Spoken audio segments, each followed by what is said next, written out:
We were thrilled about our first family trip to the United States.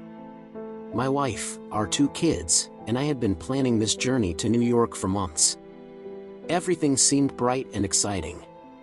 The city wrapped us in its charm from the moment we arrived.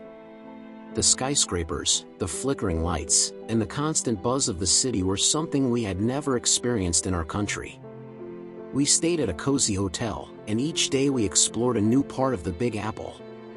One afternoon, while strolling through Central Park, an odd sensation swept over me.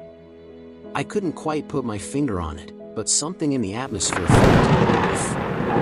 I glanced around and noticed a man, somewhat unusual, discreetly following our steps. I didn't want to alarm my family, but a knot started to form in my stomach.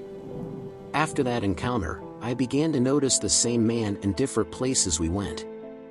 I wasn't sure if it was just a coincidence or something more, but his constant presence started to unnerve me.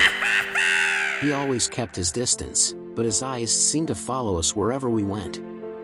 I tried to brush it off, convincing myself it was just paranoia, but my wife also began to notice his frequent appearances. I didn't want to scare my kids, so I tried to keep calm, but inside, I was on high alert. Every time I turned around, there he was, watching us from afar. I started to feel that something was wrong. One night, as we were returning to the hotel, we got lost in the dark streets, and suddenly, the man appeared on a corner, as if he had been waiting for us.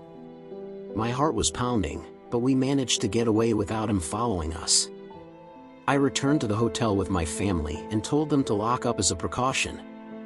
I tried to appear composed, but my mind was elsewhere, worried about what might happen. I couldn't understand why this man was following us.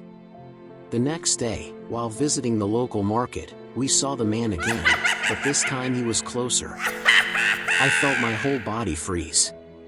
Before I could do anything, my wife disappeared into the crowd. We frantically searched, calling out her name, but there was no sign of her. My heart sank. Was it a man, or just a coincidence? The police helped us search, but they found nothing. My wife never reappeared. Since then, I've returned home with my kids, but I haven't been able to shake off that feeling of unease. Was it just a chance encounter or something more sinister?